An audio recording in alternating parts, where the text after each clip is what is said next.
નમસ્કાર મિત્રો, ડૉક્ટર બત્રાસ વિશે તમે ક્યાંક ને ક્યાંક કોઈ રીલ્સ કોઈ વિડીયો તો જોઈ જ હશે, પરંતુ ડૉક્ટર બત્રાસ છે શું, કઈ રીતનું એમનું મેડિકલ સાયન્સ છે, કઈ રીતની દવા આપે છે એ જાણવા માટે આપણે આવી ગયા છીએ આપણા મહેસાણાના રાધનપુર ચોકડીથી મોઢેરા ચોકડીની વચ્ચે જે અર્બન બેંક છે તેની એક્ઝેક્ટલી બાજુમાં ડૉક્ટર બત્રાસનું ક્લિનિક આવેલું છે. આપણે એ ક્લિનિકની વિઝિટ કરવાની છે, એમની ટ્રીટમેન્ટ કેવી કેવી છે એ જોવાની છે.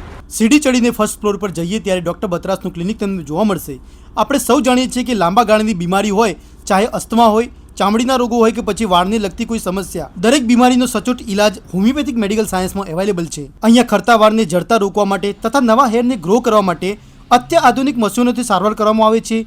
વિવિધ પ્રકારની ટ્રીટમેન્ટ તમને અહીંયા જોવા મળી જવાની છે. ડૉક્ટર મુકેશ બત્રાસે ચાલુ કરેલ આ મોડલ છેલ્લા 40 વર્ષથી લોકોને હોમિયોપેથિક સારવાર આપીને વિશ્વાસ જીતતો આવ્યો છે. હોમિયોપેથિક સાયન્સમાં આટલું સુંદર કામ કરવા માટે વર્ષ 2012માં પદ્મશ્રી પુરસ્કાર પણ એનાયત થયેલ છે. તો મિત્રો, તમે પણ કોઈ લાંબા ગાળાની બીમારીથી પીડાઓ છો, એલોપેથી લઈને કંટાળી ગયા છો, તો એકવાર ડૉક્ટર બત્રાસ ક્લિનિકની ચોક્કસથી વિઝિટ કરજો. અહીંના રિઝલ્ટ તમને 100% ચોંકાવી દેશે, તેટલું સચોટ નિદાન છે. મહેસાણામાં રહેતા હોય તો આપેલા નંબર પર કોલ કરીને તમે એપોઇન્ટમેન્ટ બુક કરાવી શકો છો, યા તો પછી આપેલા એડ્રેસ ઉપર તમે રૂબરૂ મળીને પોતાની ટ્રીટમેન્ટ કરાવી શકો છો. તો મિત્રો, વિડીયો ગમ્યો હોય તો વિડીયોને લાઇક કરવાનું ભૂલતા નહીં. Thank you.